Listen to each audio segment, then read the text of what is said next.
Per chi mi segue da un po' sapete bene che c'è una serie di cui vorrei tantissimo il ritorno e questa serie è Wolfenstein, ok? Recentemente un canale molto bello che vi suggerisco sempre, che è NOCLIP, quello che fa tutti i documentari, ha appena pubblicato un documentario proprio su Wolfenstein, intitolato La creazione di Wolfenstein. E ho pensato di vederlo insieme, complice anche il fatto che finalmente è sparito quel bug per i sottotitoli di YouTube, sarà più semplice vederlo insieme, d'accordo? Quindi, pronti? È un documentario un po' lunghetto, all'incirca 3/4 d'ora, e però ci tenevo. È uscito pochi giorni fa e voglio assolutamente vederlo insieme a voi. D'accordo, ragazzi? Eccoci qua, pronti? Si va. Oltretutto i sottotitoli sono tradotti automaticamente, ma partono dai sottotitoli scritti in inglese, non automatici, quindi dovrebbe essere meglio. Il primo Wolfenstein l'ho giocato. Sì. But Wolfenstein 3D is perhaps the most significant game in the evolution of first-person shooters. Uno dei but what's più often significativi. forgotten is that it itself was a reinterpretation of another studio's work. The original Castle Wolfenstein games were developed by Muse for the Apple II, and they themselves were groundbreaking, being one of the first action-adventure series with a focus on stealth. The founders of id were huge Apple II nerds and loved the idea of remaking the labyrinthian exploration of this old series, especially if they could use John Carmack's new 3D technology. Well, I say 3D, and the game is called Wolfenstein 3D, but it wasn't really 3D as we know it, rather using raycasting to imply height and depth. This is all to say that Wolfenstein 3D is an icon of the first-person shooter genre, the Dracula from which all other FPS games spawned from. So when Bethesda acquired the Machine Games team and invited them to Texas to pitch a Wolfenstein sequel to id, this was a massive gamble.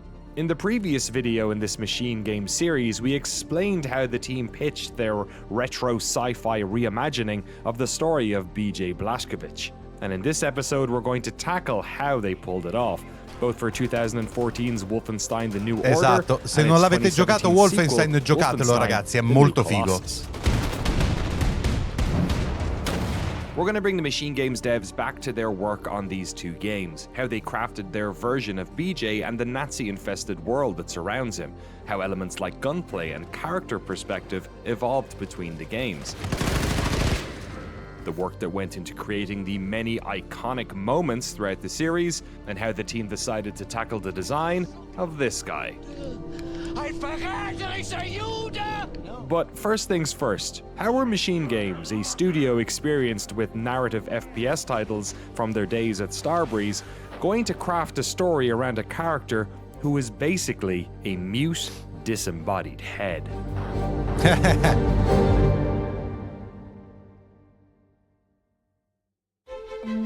We spent a few days just thinking about what we wanted to do with it, because obviously we wanted to do something different. We wanted to make it a Machine Games game. Sì, quella scena di Wolfenstein con Hitler è bellissima. We came from that. And obviously, Wolfenstein wasn't really focused on story, the prior iterations. I mean, the 2009 did that to some extent, but it wasn't story first. It wasn't that heavy on the storytelling part. When we got this idea of moving it into the 60s, I think that's when it started to fall into place. Still pretty young during the Second World War, a soldier from Texas, a grunt. And it's also a little bit of this, Schwarzenegger 80s heroes type, right? And then we, just that idea of bringing him to the 60s if the Nazis won the war, I think that opens up a lot of doors, what we can do with his personality. Just more depth into the character, living through, not only the troubled childhood years, but also the war, and then, spending these 14 years in this mental hospital in Poland. So with BJ, it was like, who is BJ? We know nothing about him.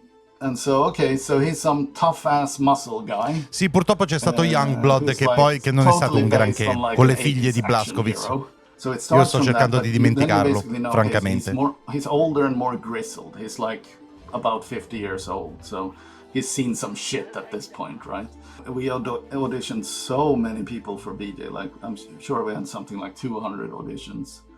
And I'm like listening to them, and it's like, yeah, this is pretty good. Maybe not this. Well, that's all right. And then this guy comes on, and it's like perfect. And that's Brian Bloom, who we ended up casting, who is so totally incredible and like completely gets it. Amazing actor, amazing guy, just wonderful to be around and work with, and just completely gets what the character is. Nazi scum.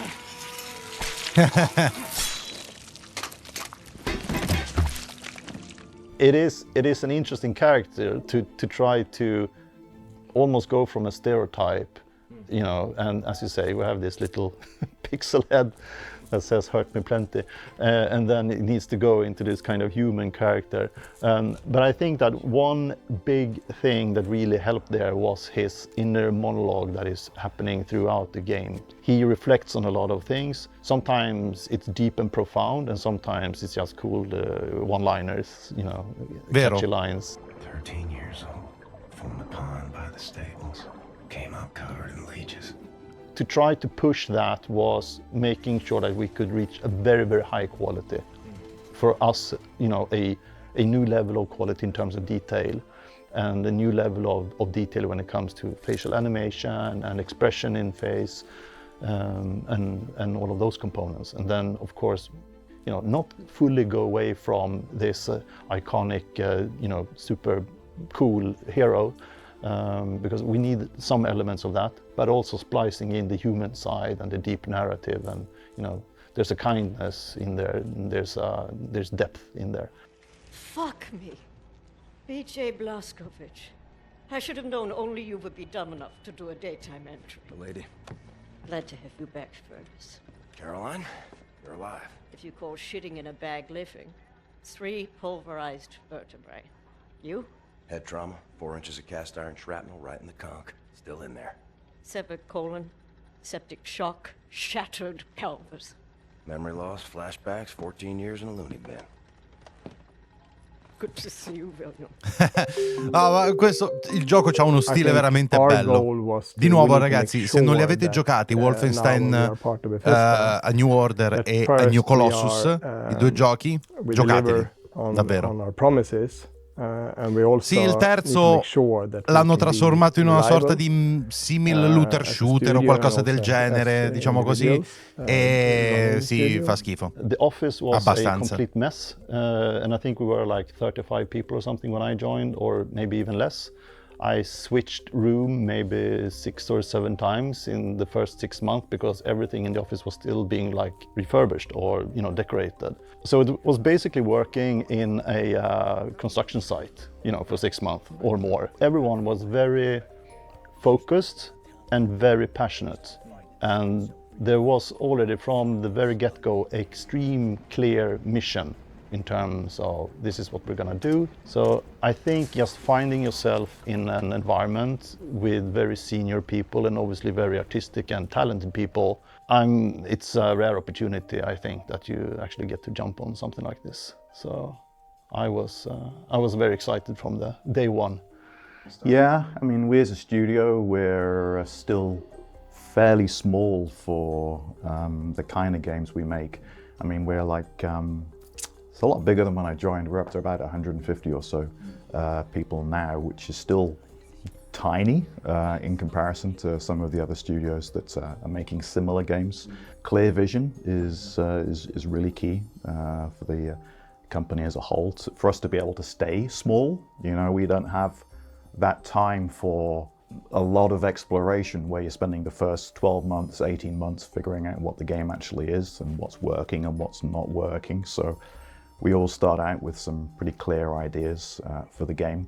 Writing it has mainly been Tommy, our lead writer, and also Jens. He did a lot of writing for New Order, New Colossus, especially on the dialogue side. Started to build kind of the plot after we had the levels, and that's actually a much better way of doing it because it also makes you, it forces you to come up with a much more interesting plot. Like, okay, you're gonna go to a nuclear submarine and blow up a castle. Like, how are you ending up there? Like, I think quite quickly we had something that felt interesting and fresh, something that we could say, we haven't really seen this before. So when it comes to, for example, the architectural components, we were leaning in quite heavily to a certain style of architecture that is called brutalism. I think we usually have been referring to it as some type of neo-brutalism in our world. How things are built that could emphasize powerful Un pochino di steampunk c'è, sì. buildings that will make an impact and really, say something. And pairing kind of brutalism with looking at the components in architectural that the Third Reich were actually looking at, and then you have the legacy of the architectural of the Roman Empire as well, and then trying to mix those, and on top of that spreading a layer of tech, retro sci-fi tech layer, and then combining all of those layers, and then you sprinkle a lot of la missione sulla Luna characters on top, and of course robots, and then you're starting to get a pretty interesting cake. How tricky is it to get them to live with each other? Very tricky, yeah, and a lot of iteration. And if this was easy, everyone would do it, right? So it's absolutely not easy. And I mean, obviously you'll do things where you run into, you think that you have great ideas, right? And then it turns out maybe they weren't that great. And then you need to have the courage and the insight to say, okay, we tried this was not that good, let's try a different route. And that obviously happened a lot throughout that project as well. Trying to find the refined details and the exact design, yes, there's a lot of iteration and hard work. In what ways then did the Rage engine benefit you guys? What stuff did you use and what stuff did you sort of not use as much of? Tech-wise, we used everything they had. So we also used a bunch of things that was developed for the Doom 4 that never shipped. Because of the setting, they built a bunch of stuff that allowed us to do interesting changes to the environment in a contemporary setting that they ended up not using at all. Yeah, on top of that, we built a more interactive, destructible environment because Wolfenstein. Madonna, quanto voglio giocarci a un nuovo Wolfenstein. Even though we're using like the same tech, we're building different games and we have different workflows, so we find different problems. It's like something that worked for them for years. It breaks down for us in like 6 months, and we have to fix it. And that's mainly because, we do narrative, character-driven stuff, and it pokes at different aspects of the engine more than others. We had better character animation was the biggest thing. So we had to improve the fidelity and quality of how you animate characters. For New Order, we couldn't really push it a lot.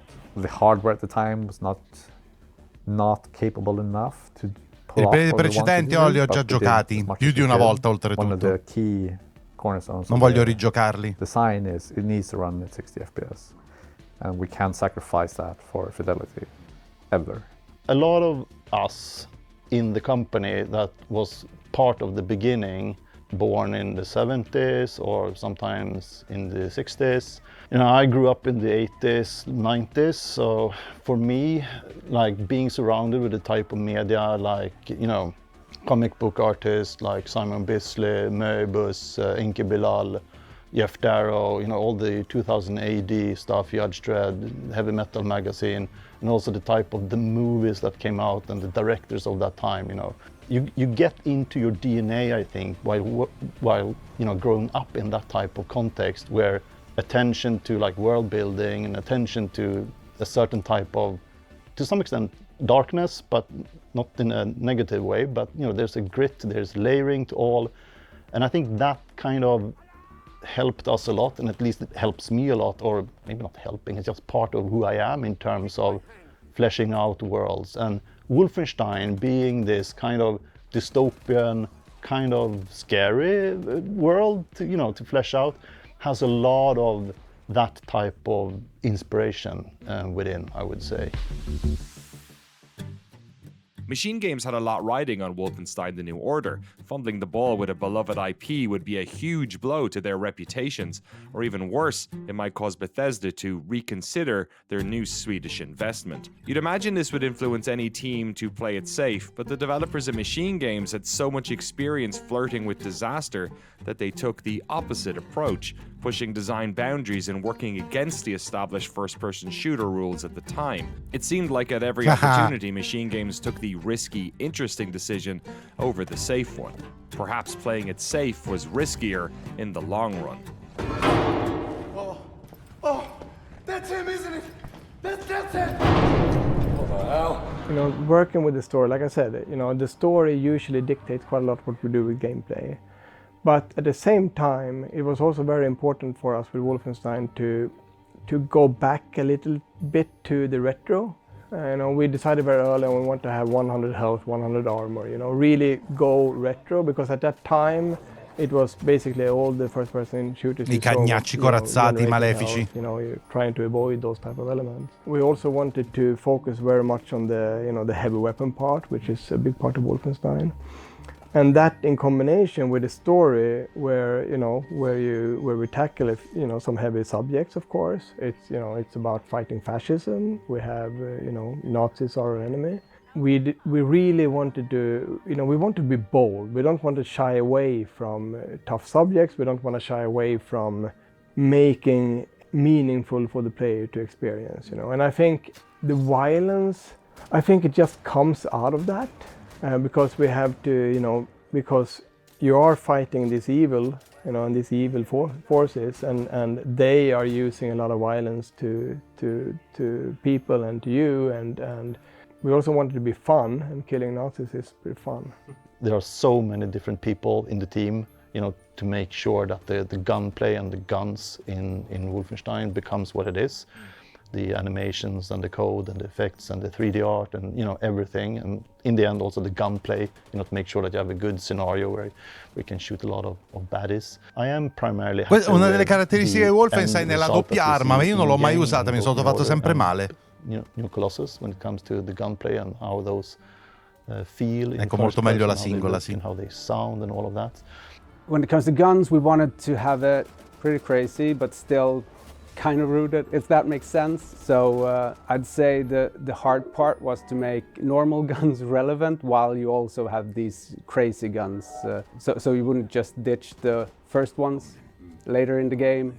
Well, in New Order we did dual wielding with only the same type of weapons. And then for the sequel we decided to go with mixing it all up. That was a bit tricky, but I think it turned out pretty well. There's some guns that we don't allow dual wielding in that game, like the Laserkraftwerk. I think the Lasergewehr was pretty tricky to get powerful and right.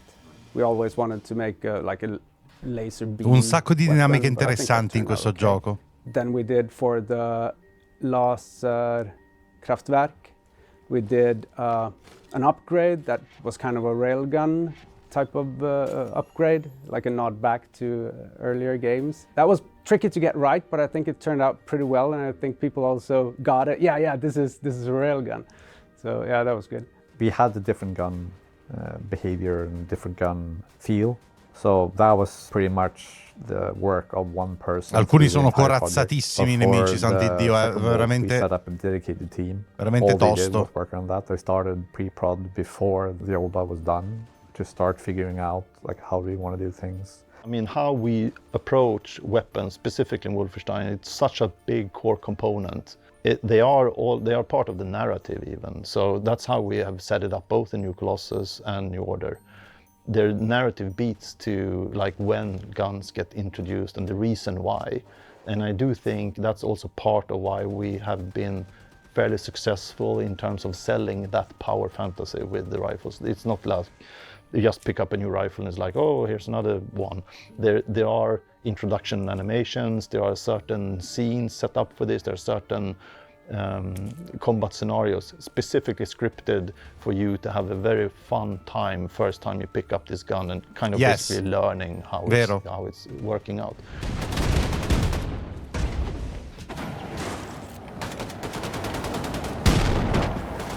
So one of the big un tantinello improbabile, no?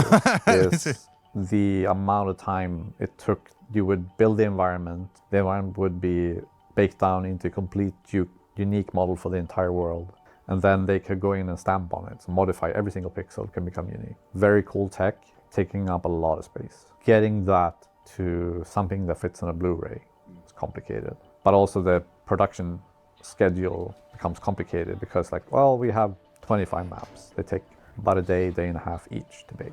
Horror story we had is for Old Blood, the biggest map that we had took 2 days to bake on our infrastructure at the time. It's like, we need to fix this. Like, this is broken. Okay, run a two-day bake, and then machine failure. So we ended up panic buying new machine that was like 4 times as powerful. You could do it in half a day. And because we buy server infrastructure, it was Windows 8 rather than Windows 7. Right. And like 10% of the megatexture got corrupted for a completely unknown reason. It's like, okay, we have 3 days left. We can run 1 more bake on the old hardware. Okay, let's try it, see what happens. So unfortunately, it worked. Trying to understand the IP, Sempre sul filo del rasoio. What is worth bringing forth? Who is this character? B.J. Blazkowicz. Who are the enemies, the antagonists, and all of that? But then trying to shape something that feels new and fresh.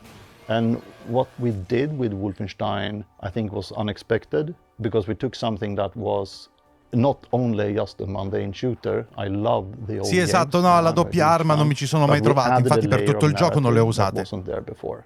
And navigating that narrative ambition in comparison with pushing the tech and the visuals and the art, and primarily also designs, and make the game feel interesting and fresh, that was a long and tough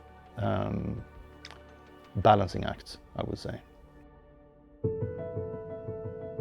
When Wolfenstein: The New Order was released, it was not what most critics or gamers expected. A narrative-rich first-person game which played with concepts of solidarity and anti-fascism with incredible confidence. No doubt a result of the studio's Swedish origins, a country which has long analysed their own complex involvement in World War II. A year later, the studio released a standalone prequel, Wolfenstein: The Old Blood, which had originally been planned to release as a set of DLC packs for New Order. But fans wouldn't have to wait too much longer for the second chapter in BJ's trilogy, as in 2017 Machine Games released Wolfenstein: The New Colossus, and brought Nazi fascism to the most unlikely of places. The New Colossus the è bellissimo. Of America. What was cool was that this was our first sequel. I guess it depends on how you count Dark Athena or something, but that was more like a side thing, It wasn't like a proper full game. New Colossus was like, this is a proper sequel. We don't have to spend all this time kind of setting up the characters in the world. You come in kind of knowing it, right? So all we have to do now is just kind of smack you in the face with awesome shit for the duration of the game. You have this horrible injury at the beginning of the game, like, how are we gonna deal with that? Can we put him in a wheelchair? First-person wheelchair action? That would be sì, pretty è stato... cool. I wouldn't say that che idea it geniale. was met with resistance, Anche se dura poco. Obviously a lot of question marks internally, where people like, say what? In a wheelchair? How are we gonna strive? How are we gonna lean? How are we gonna move this thing around? And how do I do this if I'm doing, like a lot of different things that, needs to be solved. But in the end, you have kind of the elevator pitch there, like dual wielding battle rifles in a wheelchair. Yes, sounds awesome. Let's do it. But it's absolutely one of those moments that get drafted very early on in the narrative before everyone else have started to work on the game. And that is like one of the coolest maps in the game, that entire section. One of the things I'm fairly proud of with all the games that we've done is that they all give you a really good experience quickly. You don't have to do a ton of onboarding and figure out the systems and whatnot. It's like, no, we drop you into the game. There may be some tutorialization, but you fairly quickly get to play the game. And then if we have advanced mechanics, we'll tell you along the way in the Rage and also The Old Blood mi sa che non l'ho giocato, sapete? You didn't really have a body in the game. That's one of the changes we made for Wolf 2, because we wanted it to feel more grounded in the world, and it's easier to pull that off if you are in the world. Like, you can still do it with the approach. Oh, le scene del diner, bellissimo. And a lot of hassle. It's an important part for us as a studio, for the games we make, to have that kind of like full body awareness, that you feel really planted in the scene. So switching over to a full body, even though a lot of the body's off screen a lot of the time, it leads to you taking decisions that mean that, it has to work as though a full body was there. So it keeps you a lot more grounded in the world.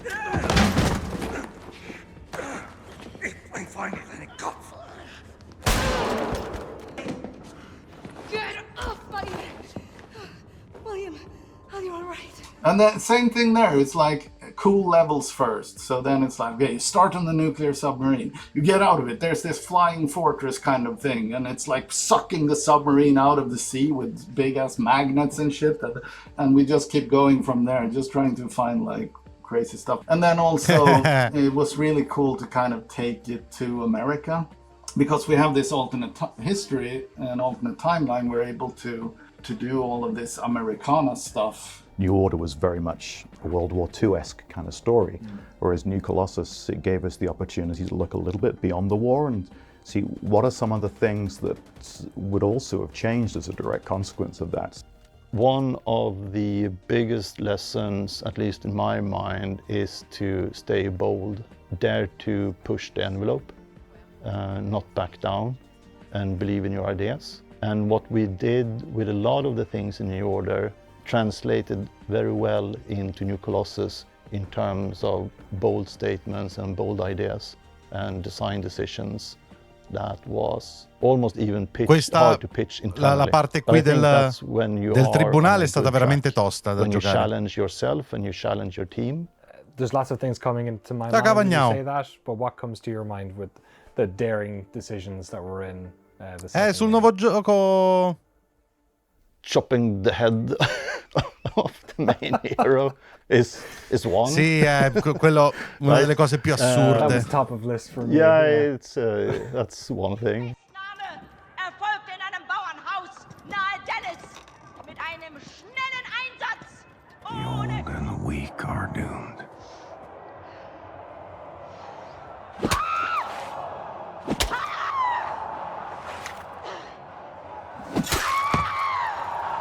So I think that you always need to try to dare do those crazy things. You know, there's a part of the or there's a segment in the production cycle where you really can be in like blue sky mode, and like wouldn't it be cool if, and it's a pretty short segment, I would say, where that can happen, but also when it's crucial. The problem is always when you encounter stuff that you don't know can go wrong. At this point, we've done a number of games, we've done tremendous amounts of motion capture, and then we do this scene with Frau Engel in the beginning of New Colossus, where she's captured B.J. and some other people on the bridge there. And it's very lengthy. And then you're like, does it have to be this lengthy? And then it's always the internal struggle of you're trying to cut it down. You take down as much as you think you can. And then it's like, okay, this is probably good now. Still pretty lengthy scene. It's like 5 minutes or something. But it's important because it sets up the whole story. It's like that scene. It sets up the antagonist, what the stakes are, everything. All of these things this scene has to accomplish. And there's like 10 people in the scene. Because it's the main cast, it's her, and it's her henchman hanging around. So we have basically 10 people in the scene, and we're recording it, and the duration is 5 minutes. And then afterwards, the file is so fucking big, it cannot be opened. Shit. So all that motion capture data is going into one file. Yes, and you're like, and you don't want it to, you're so scared because when you get to the point of shooting a scene like that, it's so much choreography. There's so many, because we shoot that thing, it's just one big sequence. Because it's from first person. So è un documentario su Wolfenstein, ragazzi, per chi lo sta chiedendo. Recording it is a tremendous amount of work. It's like really fine-tuning, figuring out the blocking of it, rehearsing it with the actors. The actors have to nail every line perfectly throughout these 5 minutes. Like, you can't cut away and take from another take or anything. It's like, this has to be perfect, the whole thing. And so like, you're building up to it, and all the ducks align and all the stars align. All the ducks are in the row. And then it ends up working, and you're so fucking happy. Like, yes, it's going to be great. And then the file doesn't open, You're just another...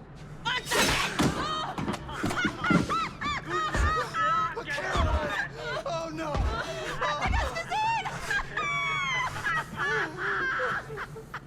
How did you resolve that? Did you have to re-record or? No. Fortunately, the mocap guys went and bought like the biggest, most powerful computer they could lay their hands on, and that managed to open the file. But it's like you encounter these things throughout development that you don't realize they're not in the. You can't understand that this can turn into a problem. But one thing that we always try to do when we design our villains is to go with something that is rather towards eerie or pezzo del treno, quello del bar che beve il milkshake, vero? Macho power dynamic approach. All enemies that we often design has this kind of subtle eeriness to them, and you know, you can't really call Frau Engel and Death Head subtle in terms of eeriness. Eeriness 1000%. Sì, no, ci sono delle cose veramente fuori di testa che colpiscono ancora oggi. To make them as, per questo non vedo l'ora di uno nuovo. Yes, that there's a constant power play in terms of aggression. Obviously they are aggressive and they are shouting and screaming, but that's not core to their essence.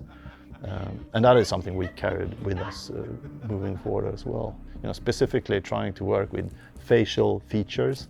It should be enough just seeing the concept art. You will be able to tell like, no thank you. I don't want to go on a dinner with you, right? It should be very eerie. The contrast to a Nazi in a uniform, what is the contrast to that? Most likely someone with a lot of color. Maybe the clothing are like patched up and, you know, reused, and we kind of looked at the character cast, at least from a design point of view, as basically a bunch of stray cats. You know, all of them are a bit different, and I was trying to push, you know, the humanity and diversity and making sure that you have an interesting cast that has a lot of different personas in there. At the end, all of them also needs to be, you know, that they feel like they belong together, like this outcast family, basically, which is opposed to the more strict uniform in dark colors and gray and black and all of that.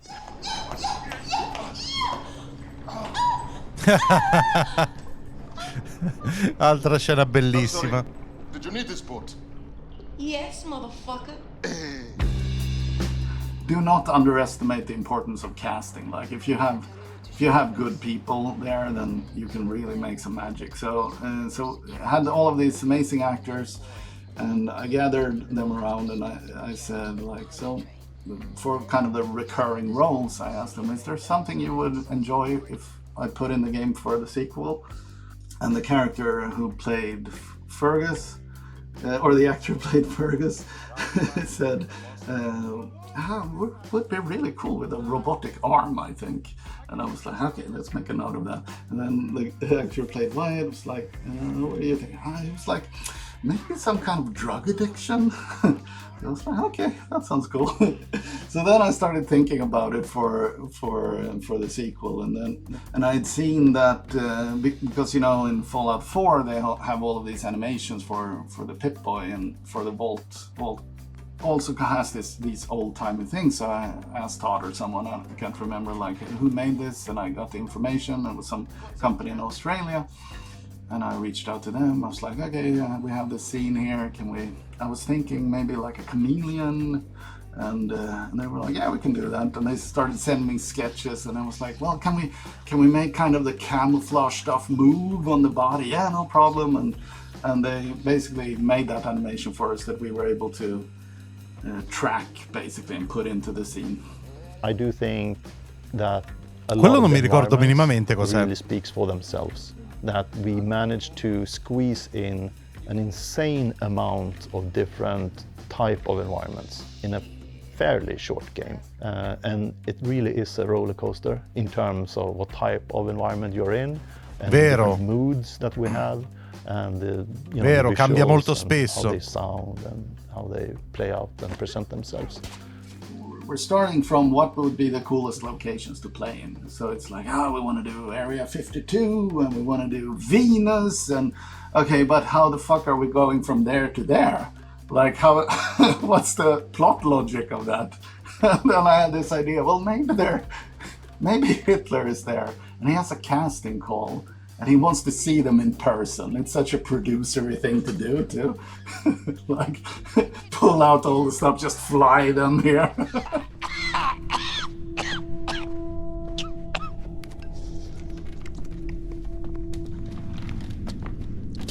Helene! Ja, kommen Sie. Haben Sie das gesehen? Fremde in meinem Büro. Würden Sie mir bitte verraten, wer in Gottes Namen das ist? Ja, es sind Schauspieler, mein Führer. Schauspieler? Ja. Diese Männer wollen für die Rolle von William Joseph Blaskowitz vorsprechen. Questa probabilmente è la singola migliore scena di tutto Wolfenstein. Something that's so out there, and then it's like, is this too crazy? And that's when it's really helpful to have like a group of people around you that you can really trust to call it like they see it. You know, we try to look at it in a very black humor sense of way. We try to focus quite a lot on that because you should never underestimate the importance of humor in general. Esatto. And I think it's important as well, even though we tackle heavy subjects, these are very evil characters. You have to build some type of over-the-topness into it and some humor into it, even if it's dark, but it can still be entertaining and fun, and I think that element is important. Ein verräterischer Jude! No, mein Führer. I'm from Arizona.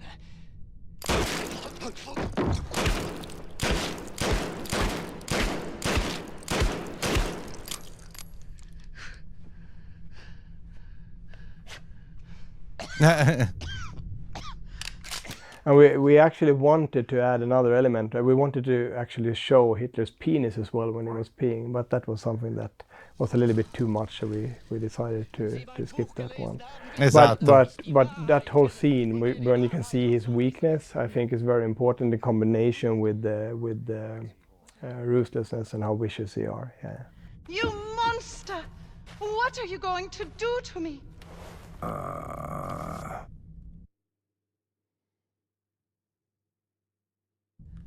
I will rape and murder you. The idea that he thinks that BJ's so bad at acting as well that he's like, you know nothing about this guy. Yes, but when he killed the guy, then it's celebration. This is my BJ. I think my favorite part is when he shoots the third guy. He doesn't even look at him. No, because he doesn't need to do his addition. Yeah. Hitler's actually a good shot in your game. Yes, he is. It's kind of terrifyingly accurate. Ist mehr als perfekt. I heard originally his penis was going to be out as well at some No, remember before when I said that sometimes you need to rein things in a bit?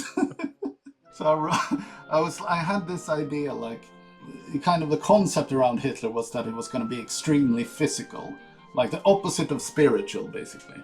If you have like a Nazi enemy, or in this case, like a very well-known, like the ultimate Nazi, like, how do you make something unique out of it? How do you make it interesting and something we haven't seen before? And you kind of need some conceptual thoughts around how that's going to work. And the thinking was that, okay, he's going to be extremely physical. So all what he's doing in that scene is a lot about, he's eating, oh shit, he has to take a piss, and he's puking at one point, and it's like, he's coughing a lot, and it's like a very physical entity.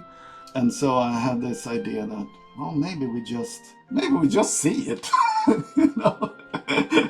So I was slacking with Todd Vaughn, VP of production of Bethesda at the time, and I was like, e quando era spunta su Twitch, già da un po', sono partner da un po'. If we see Hitler's penis, it was like, yeah, I don't advise doing that. It was like, you're probably right, maybe that's too much. Ma è un gioco sul nostalgico? L'esatto opposto, figlio mio. L'esatto opposto. It's important to find the line. We all need to be saved from ourselves sometimes.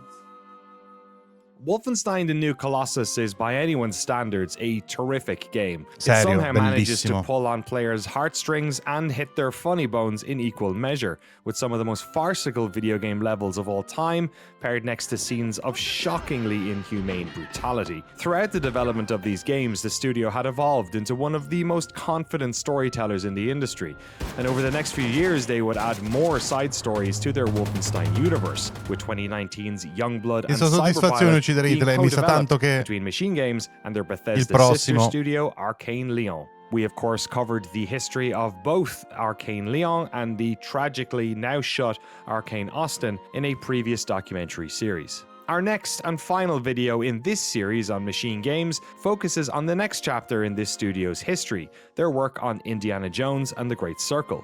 This doc is a good bit longer than the first 2 videos in this series, and like all of our work, will be available first for our early access patrons. So it's a good time to once again thank all of our patrons for their massive NOCLIP fa un sacco di contributions to the documentari work of belli, us ragazzi, preserving perciò these stories. We se simply potete couldn't do any of this sosteneteli, se without no you. andatevi But perlomeno a while indie would iscrivere e become the mettere focus of like the ai video. studio's efforts for the next few years, it's fair to say that Machine Games has unfinished business with E le idee sono Wolfenstein. bellissime, sì. Obviously, we've grown a lot. Oh, adesso. And I'm not la parte even sul like, seguito. part of the oldest crew at Machine Games, but we are a bunch of people that have been working on this game for a long period of time. What you get from that is experience working together and trying out things, and that you know that you have capable people around you that can solve these weird things. And when you've done that a couple of times, the fear of failure is not the same. Then it can of course be, but how really are we going to do this, and how much time will this take, and can we trim the scope here to actually make it work, or whatever it might be. But there's basically no idea too big. Quanto è bella quest'arma con i laser! Una delle mie preferite. That's something we sometimes talk about internally as well. I mean, we can do anything. It's a video game, right? We can do anything. It's just a matter of execution and making it believable, and obviously in the end fun. The first game is very much about B.J. and how he actually, and obviously he understands that the Nazis won the war, but it's also a very personal journey for him. But at the same time, then he meets Anya. He starts to see that there are other things at play as well, not only fighting Nazis. And then moving into New Colossus, then we move into a wider group of people around you, being part of the resistance, something bigger and something also very like a family to you. But at the same time, you're also preparing to start and build your own family. I think this is important to say because we have always seen this as a trilogy. So that journey for B.J. Even during those first weeks at id, when we mapped out New Order, we still had the plan for at least that character, what will happen in the second one, what will happen in the third one. So, and I think that's important to say because at least I hope that we're not done with Wolfenstein yet. Oh. I have a story to tell. Bene, quindi c'è anche il materiale per il terzo, e questo già era venuto fuori dalle informazioni, sì.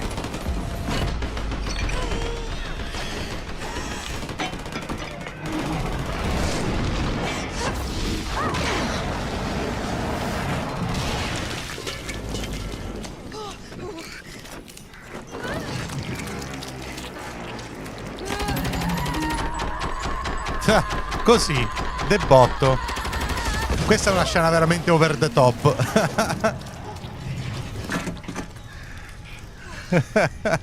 Wow. E insomma, va bene, allora il documentario è finito, mo sono finiti ci sono i titoli di coda. Allora, ragazzi, questo è il documentario su Wolfenstein. Io l'ho visto sia per avere un pochettino di ricordi, sia per avere un tantinello di nuove informazioni su come è stato sviluppato, sulle tante idee, e anche per un piccolo, diciamo, una piccola speranza per ricevere un terzo. Io questa già la sapevo, nel senso che è già venuto fuori ufficialmente che lo studio avrebbe intenzione di farne un terzo. Non si è capito se c'è già la conferma ufficiale, quindi per adesso bisogna considerarla come ufficiosa la cosa. Però sai com'è, se in un documentario dici che vuoi assolutamente fare la terza parte perché l'avevi pensata così fin dall'inizio, ti viene da pensare che un terzo Wolfenstein possa arrivare, e non vedo l'ora quanto vorrei. È forse uno dei giochi che attenderei di più in assoluto, perché i due Wolfenstein sono The New Order e The New Colossus, sono secondo me tra i giochi più fighi che uno può giocare per quanto riguarda gli FPS narrativi. Veramente, veramente mega figo. Perciò, gente, incrociamo le dita, spero che vi sia piaciuto il documentario e speriamo tanto di vedere un nuovo Wolfenstein il prima possibile, davvero il prima possibile.